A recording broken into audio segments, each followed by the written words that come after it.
we had been talking about all the different extrinsic muscles. And so the hyoid bone kind of being a dividing line, because a lot of things are anchored, either they attach to it or they're anchored to it from above. And so infra are the ones below, you know, and you can think your sternum is below. So these are below, and these are your three, the sternohyoid, sternothyroid, and the omohyoid. Those are your three depressor muscles we talked about. And all of those are things above the hyoid bone, and they're going to lift your larynx up. So this is one designation, you know, kind of those extrinsic muscles. And extrinsic muscles are, define extrinsic muscles. They're the external muscles of the larynx. Okay. So the intrinsic ones, let's start there. The intrinsic ones are inside the larynx, and so they're moving your parts of the larynx relative to each other. Okay, so that's your pitch changing muscles, right? The cricothyroid and the thyroarytenoid, or the ones that help you adduct and abduct. All right? Shall we go through them? Yes. So, all right, take your hands, all right? All right, so here's our, we're adducted, right? And the muscles that are involved in adduction, the lateral, repeat after me, the lateral cricoarytenoid and the interarytenoid. Yeah, they're not intercricoarytenoids, they're just interarytenoid. Yeah, so lateral cricoarytenoids and the interarytenoids, those are the ones that adduct, bring your vocal folds together, 2 and 2, yeah, okay. And then the abductor muscle, there is only one, is the posterior cricoarytenoid muscle, right. So those are intrinsic muscles, your pitch changing muscles and the ones that control bringing your vocal folds together and separating them. So those are the intrinsics. These are all extrinsic muscles, and they're going to do what with your larynx? Lift or lower. So they're the ones that position it vertically and a little bit front to back, because there's some that kind of won't pull back on it this time. Okay, so they move your larynx as a whole. So the extrinsic ones, extrinsic elevators, okay, well, that's one way to think of it. You know, that the extrinsic ones, they're the ones that move it up and down like the elevator, okay? And the intrinsic ones inside, they're the ones inside the larynx. Does that help kind of as a little mnemonic thing? Okay. So phonation, right, we talked about it's not the thing with the phone. It's making any kind of a voiced sound. And so our job then is to try to find a way that the airstream and the tension of those intrinsic muscles is optimal, that we're not overworking inside our larynx. You know, when we press, you saw yesterday when I pressed, you saw everything kind of scrunched down. Okay, so we want to, and things are not going to be free to vibrate at their best and give me my best output if I'm pressing like that. By the same token, my voice is like that, and I don't. That's not optimal either, right? Because then I don't have the adequate muscle action, muscle tone, to get an optimal sound either. So it's getting that balance of those intrinsic muscles and then the airstream so that we get the sound we want. If I want a breathy sound, I know how to do that. Or if I need to have an angry pressed sound, I know how to do that too. But most of the time, we're not going to be on those extremes. There's 3 big factors involved. Aerodynamic things, so aero, you'd think air flow.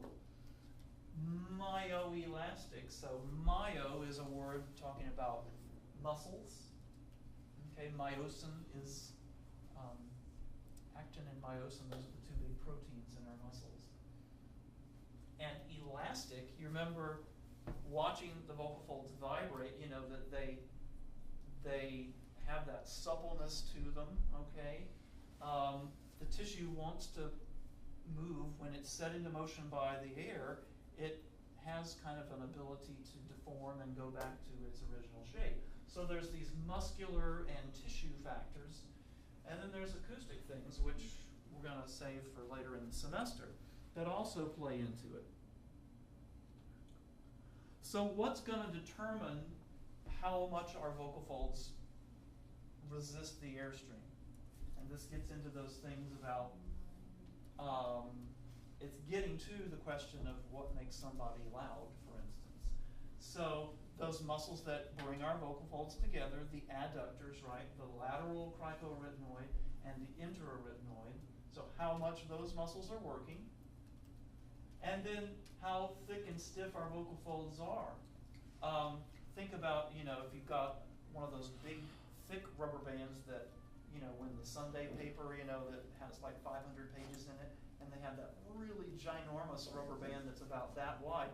You know, you try to stretch one of those, they're pretty hard to pull. So it's stiffer like that, and you can't lengthen it so much.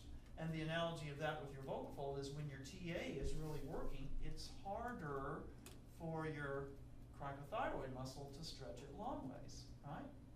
So when Catherine and I were playing tug of war the other day, do you want to come up and do that again? So if I let here's my TA muscle, okay?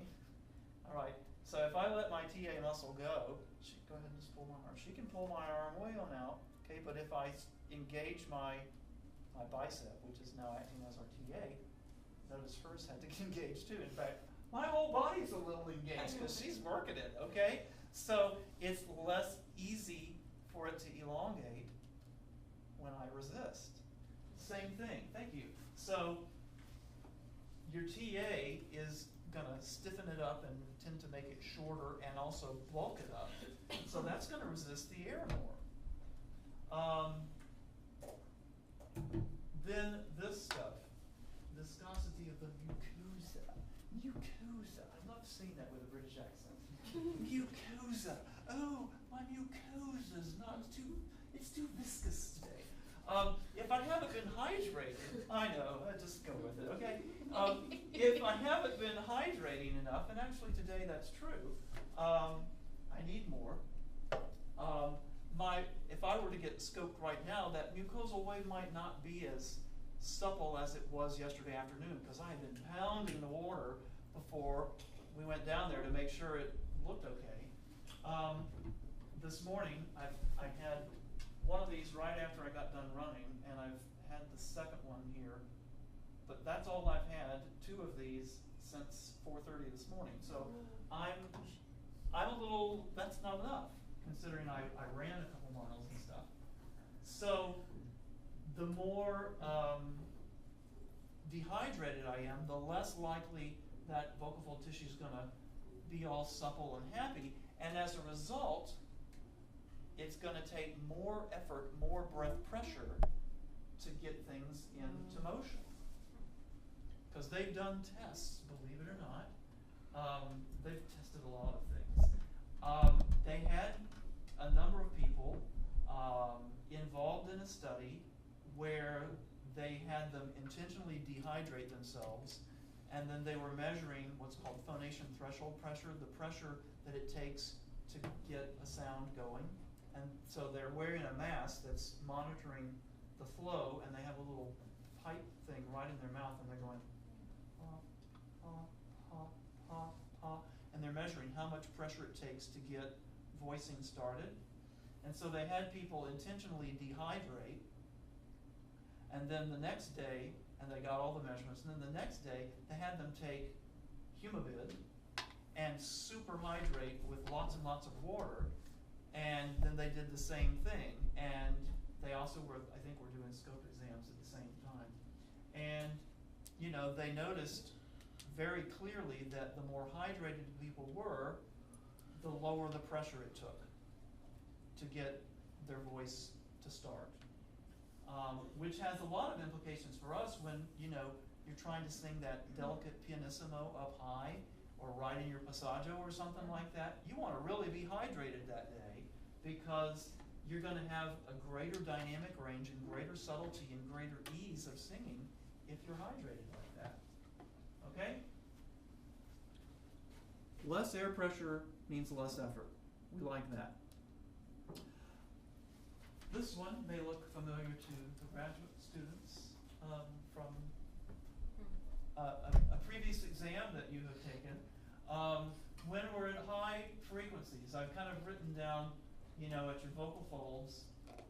Remember yesterday when I was singing falsetto that my vocal folds are longer, right, when I sing high. And the conus elasticus is the lower surface. You can't really see that so much. The cricothyroid muscle, think of Catherine pulling on my arm, right? Okay, cricothyroid muscle is more active when we sing high. Vocal folds, because A, they're vibrating much faster, and they've tended to be kind of thinned out because of that stretching. You don't get as long a time of them being in contact, or they may not completely contact over their whole length. We don't see as much of that bottom to top stuff happening because there's just not time. And again, you know, when you take your rubber band, it thins out, right? So same thing, it's gonna thin out a little bit. We get what they call shear thinning as it's stretched. And up high, when you're singing high, it's that speed of your vocal folds closing and your airflow is what really makes a difference in you having more power. Ladies, when you really hit the sweet spot up in your high range, do you get that feeling of it's almost like effortless and it just kind of floods out of you? That's what we're talking about. Yeah, when you get it right, when the vowel's right, and you've got your airflow, and it's like, this is so much sound, and it's like, I can't be working hard enough, and you are working plenty. Yeah. Low frequency, remember yesterday and other videos we've watched, you know, they meet at the bottom and there's that rippling. The vocal folds are slacker, the cover is slacker, and the edge is more kind of a rounded looking edge. TA is more active. The underside is actually more loose, not that we can see it. You get more complete closure each time. And it's much more about how your vocal folds are resisting the airstream in terms of how loud you are and even what pitch you're singing to some extent. Okay? I love this one. We're all going to do it together. All right, so try this.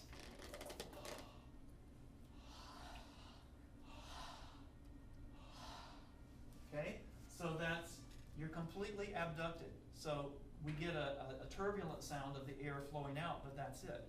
We don't hear any phonation. Okay, now this is your next kind of on the continuum. You don't have a lot of resistance to the airstream. It's not going to have a lot of pressure backing up as a result. We're going to have a lot of airflow. This is your sexy voice, right? Oh, hi.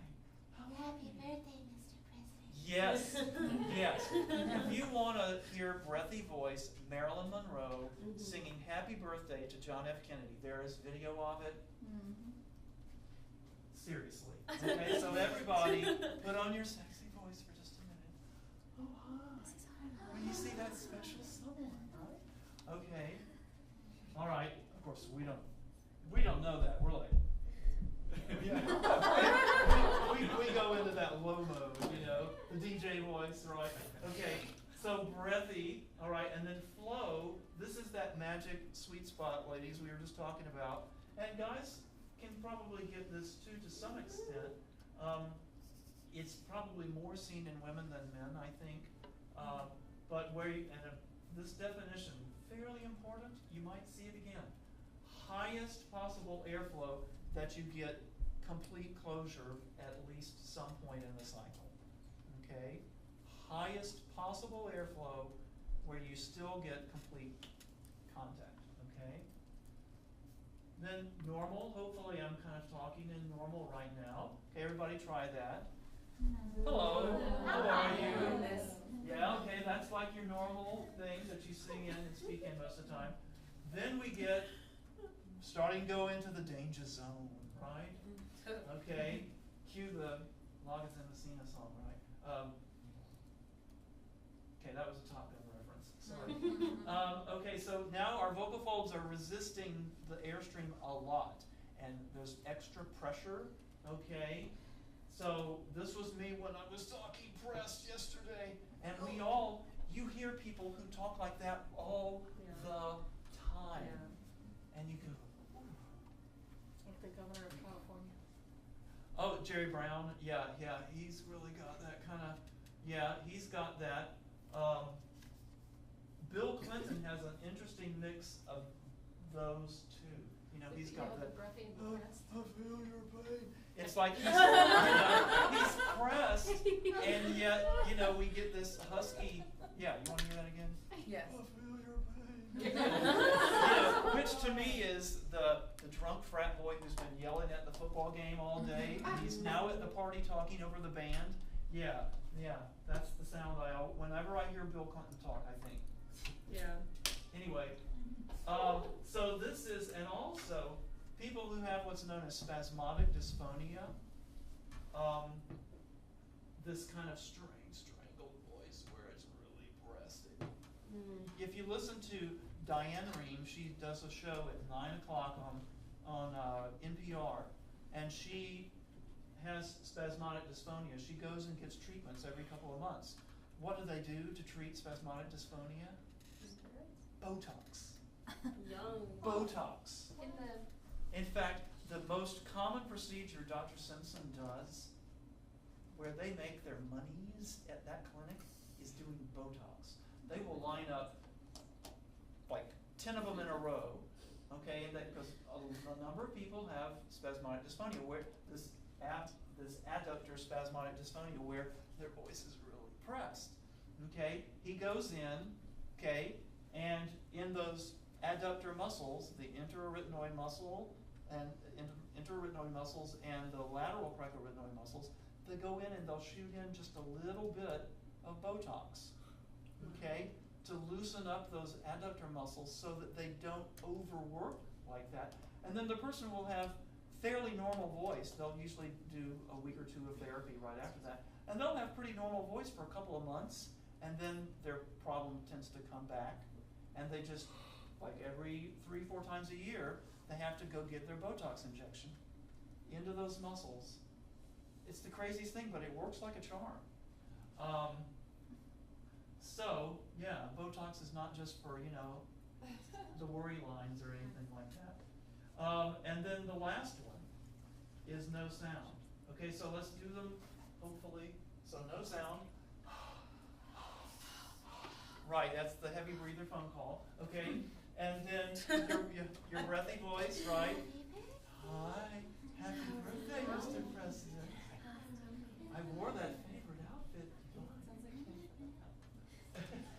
Okay, then flow. This is like, you know, your beautiful tone, right? Okay, normal, talk. Yeah. Normal sound. Okay, try this one. Okay, this is like you're picking up a heavy object, you know, and you're like, I do this every day. right, exactly, yeah, you know, that's the guy from Jersey, yeah, who picks you up in the cab at the airport, okay? And then there's no sound because you're completely adducted. That's the that's the football player going in to hit somebody kind of sound. Yeah, okay, so you've got complete glottal resistance and no airflow. Okay, so you can think of this as all flow, no flow. Lots of flow, not enough flow. This is the happy zone where we want to live as much as possible, in that where there's enough flow and there's good contact where we get, that's where you're going to get the most sound at the least effort. So we want to live in that place. And that is the end of that PowerPoint. Okay, everybody stand and take a little stretch. I just closed that one. No, this one. So, since we were talking about it, let's roll. Is it number 6 is the slow-mo? Number 6. Yes, here's our friend the slow-mo. So we're going to see the mucosal wave. We're going to see that bottom to top vibration. Remember the day when I took the 2 pieces of paper, and as I got them close enough to get, well, someone was holding it for me. You were holding it, yes. And as we got it close enough together, and I kept blowing, that the paper got sucked into oscillation. Well, watch our 2 friends here. As they get close enough together, they get pulled into vibration by that airstream. And they're off and running. Tinkle, tinkle. That's so cool. Whoop, whoop, whoop, Cannot whoop. deal with that. And notice this person still has a little gap back here.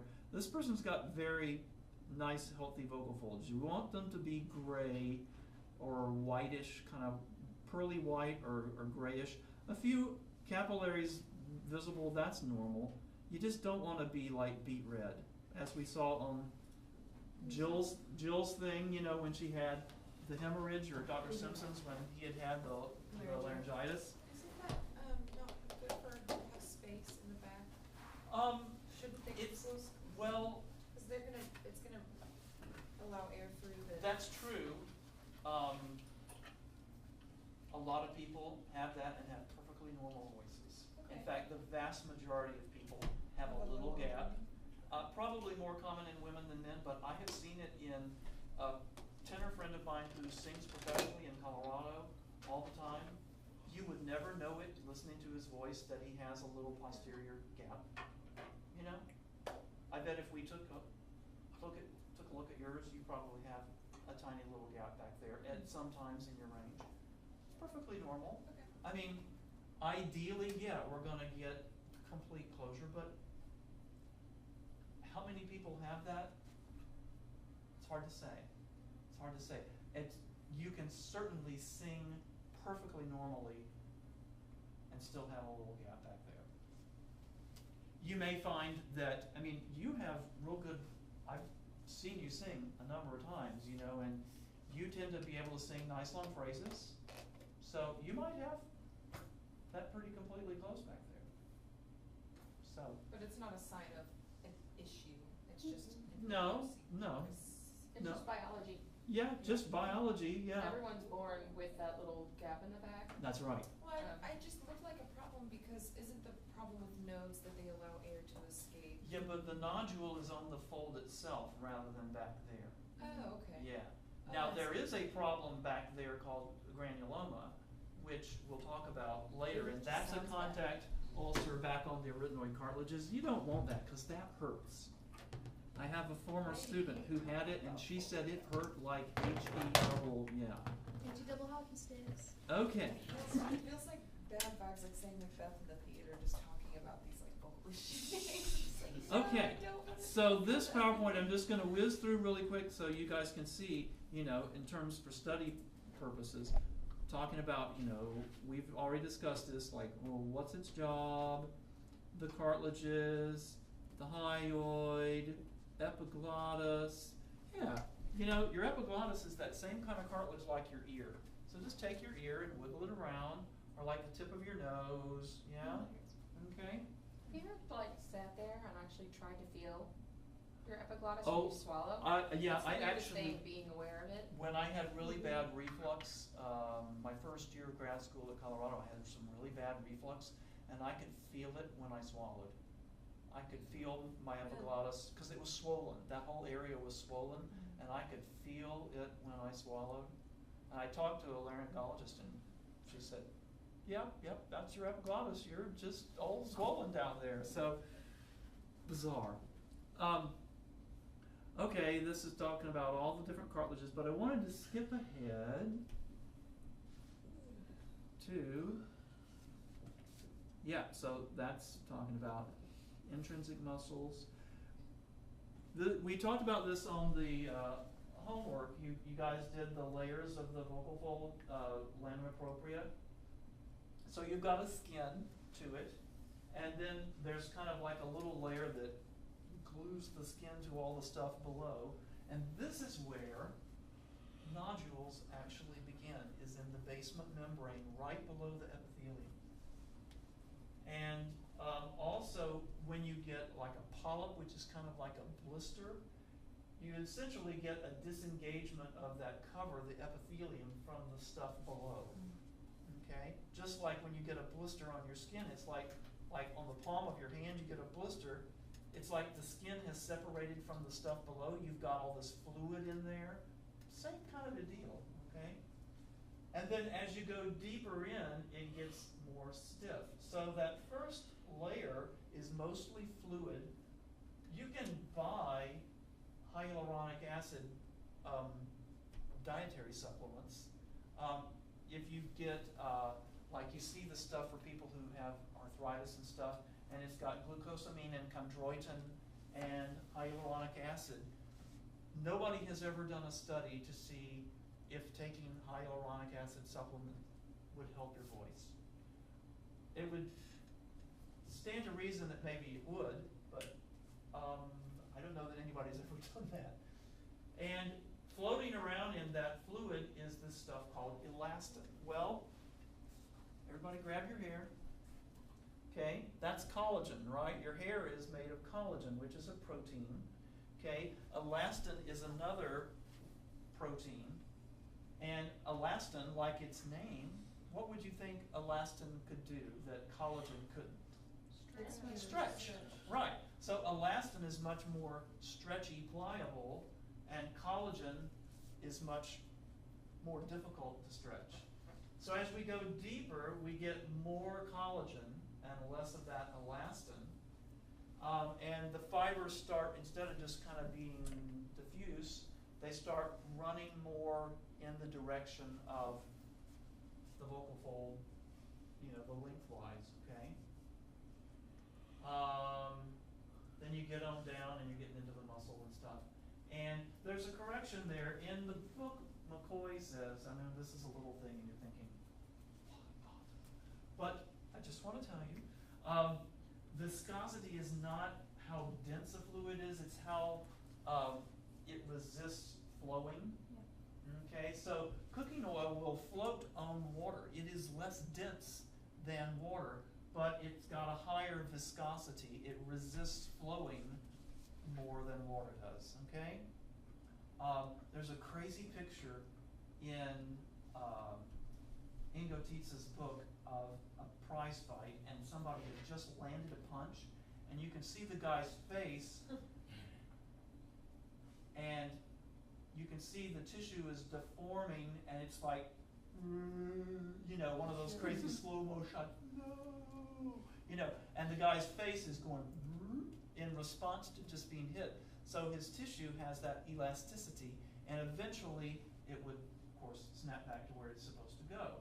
But his tissue had viscosity. It could move. And that's how we absorb shock a lot of the way. Okay, so this should be a review. So it's that the pressure and the flow and our intrinsic muscles positioning our vocal folds just right. That's what we just saw it in that slow-mo. The muscles are doing the posturing, bringing the vocal folds closer together. It's the airflow that sets things into motion, and it's a combination of the elasticity of the tissue and the muscle activity and the flow being regular.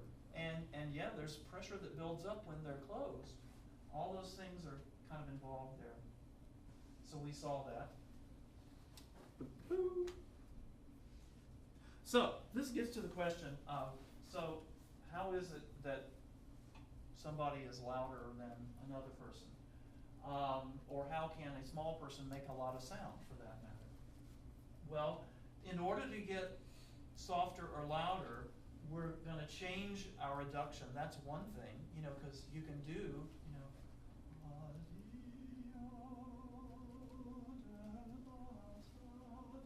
I'm singing very breathy, right? I was singing very, very light and kind of breathy. So when I'm breathy, I'm not adducting as much. I was trying to, you know, affect my tuberculosis there for Violetta's sake. Okay, so she's not as adducted when she sings Violetta there in the third act, you know, to have that kind of breathy sound, okay? So we can change intensity there by those adductory muscles. We can change how much we're working in our respiratory system, right? You know, because we can work harder or less hard. You can just kind of, you let all the air go, which is a combination of not resisting it and letting this collapse. Or we can work a whole lot harder down there and I get louder, and I'm also resisting more here. And then the other thing, which is kind of looking ahead to our next topic, is what we do north of our vocal folds, okay? Which is what we spend an awful lot of time in our lessons working on these three things. So how do we learn how to vary the adduction? What's an exercise we use to learn how to control adduction and abduction? Starts with an S. Staccato? Staccatos. Right, because what are you doing when you do staccato? Ha, ha, ha, ha, ha, ha, ha, ha, ha. So you're using those adductor, abductor muscles, and you're training them to work in real coordinated fashion. So that's something we do to train control over that. Another way to train that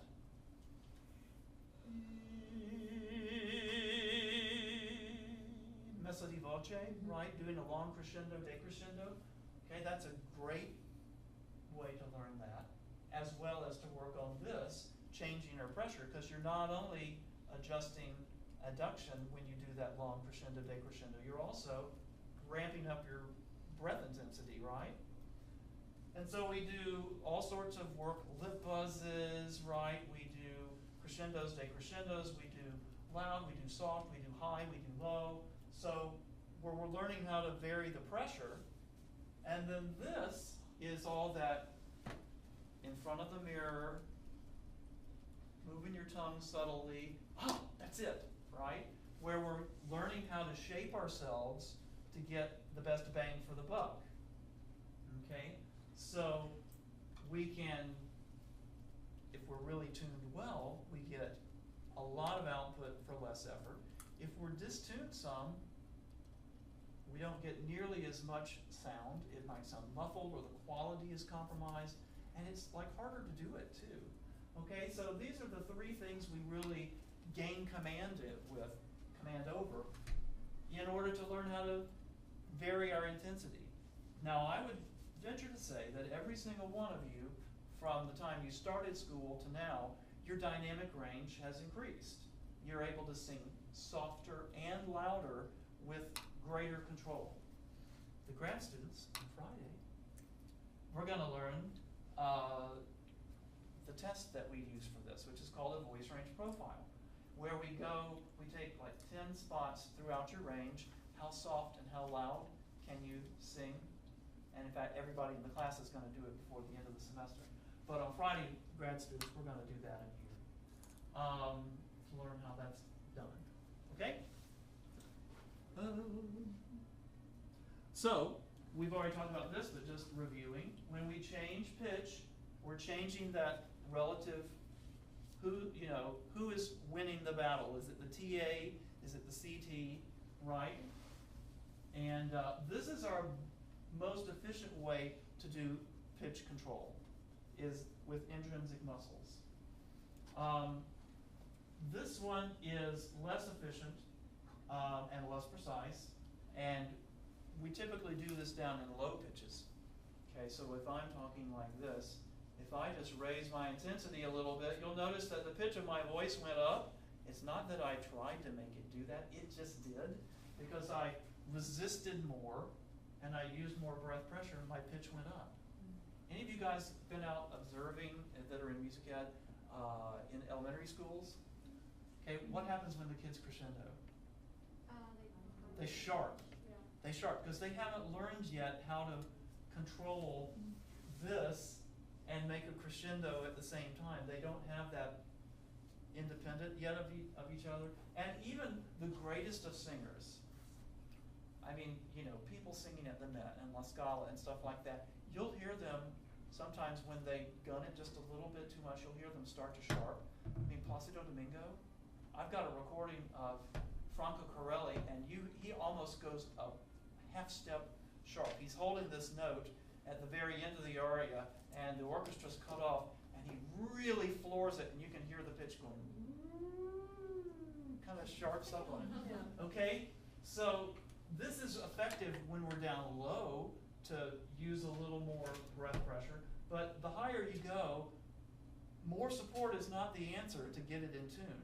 You know, more, think about it from a inside your larynx and vowel tuning thing rather than more effort is the more efficient answer.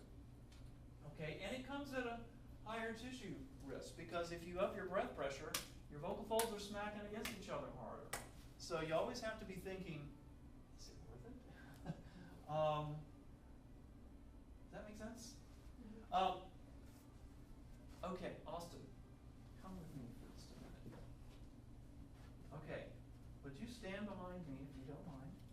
And I want you to get your hands right here on me, and just randomly, while I'm talking, tug in, okay? All right, so I'm gonna... We're gonna...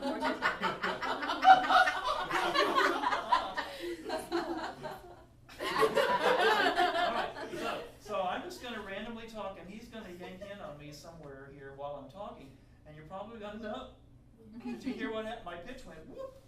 Right? Okay, I'm going to sustain a note, and you just randomly do it, because I don't want to know when he's doing it.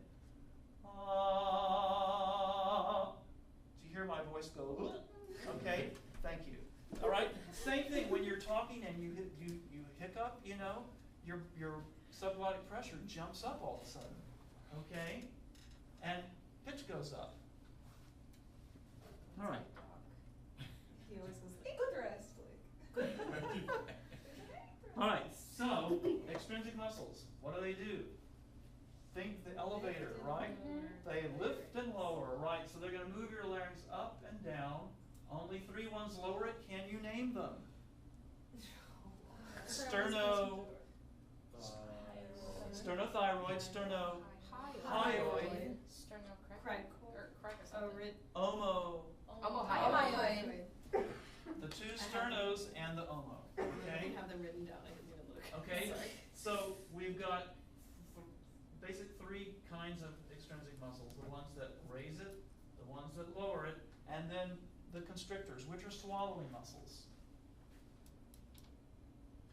Yes, these are the ones we want to turn off. We want to not be engaged in swallowing, gagging kinds of things when we're singing. Not the prettiest of sounds. It feels like you are expanding or opening your throat when you do this, but all you're doing is releasing. You're letting those muscles go. They're letting go. So it feels like you're opening things up, dilating them. You're not actively doing anything. You know, you're not making a muscle work to open it. You're actually letting muscles not work. So as long as you know that in your head, and you know that when you teach people that it's a release, it's not a doing, it's a releasing. Remember Alexander technique? And these 3, the superior, middle, and inferior constrictor, they wrap around like your larynx and then the upper part of your esophagus, and it's their job to just send the food down the right place. We want to let them go. All right, we've been through these. Honest to goodness, if somebody told me, somebody said to me, John Nix, name all the elevators, I probably couldn't do it. I would leave 1 or 2 out, because there are so many of them. It's like, oh yeah, there's the Milo and the Genio and then this and then that.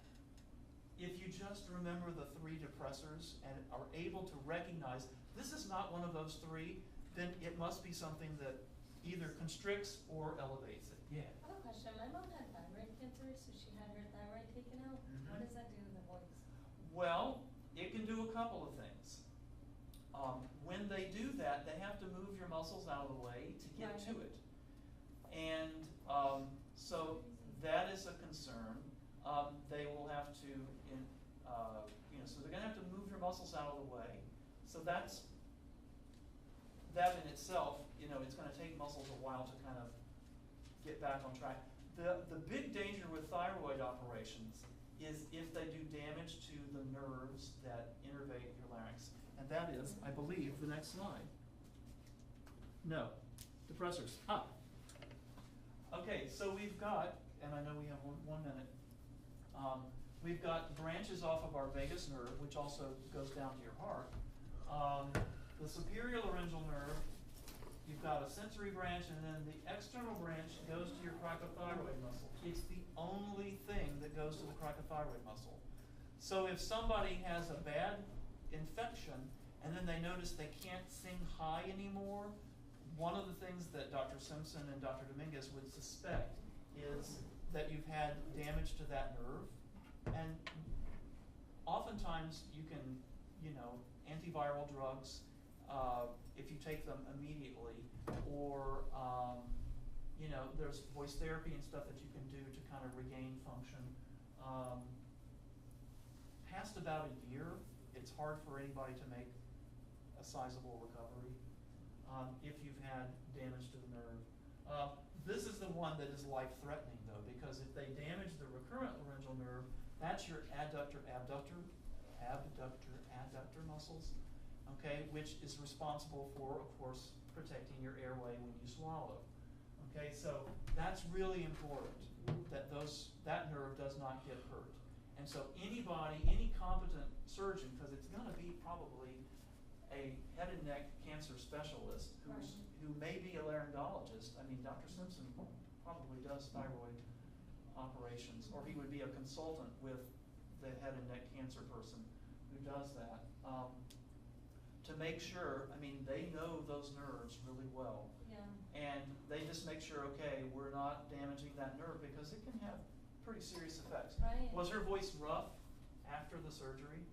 I think so. Of course, some of that is from the intubation, but Yeah, but it didn't last very long, Yeah, because I that's don't good. have much memory of that. yeah, I was pretty young when I had it. well, What causes that kind of cancer? It's just It's genetic in my Yeah. family. So, Yeah. like, my grandfather had it, so yeah. they test us every year. Gee, that's wonderful to know. I know. It's really scary. Okay, Yeah. so I think we're done with that one. We are. Okay, so Monday, please be sure that you're reading ahead, because we're going to start talking about how do we change the shape of our resonators, how do we do all the articulation things we do, and more muscles to learn. Yay! Yay! All right, grad students, if you can come that 10 minutes early again so that we can get started early, that'd be great.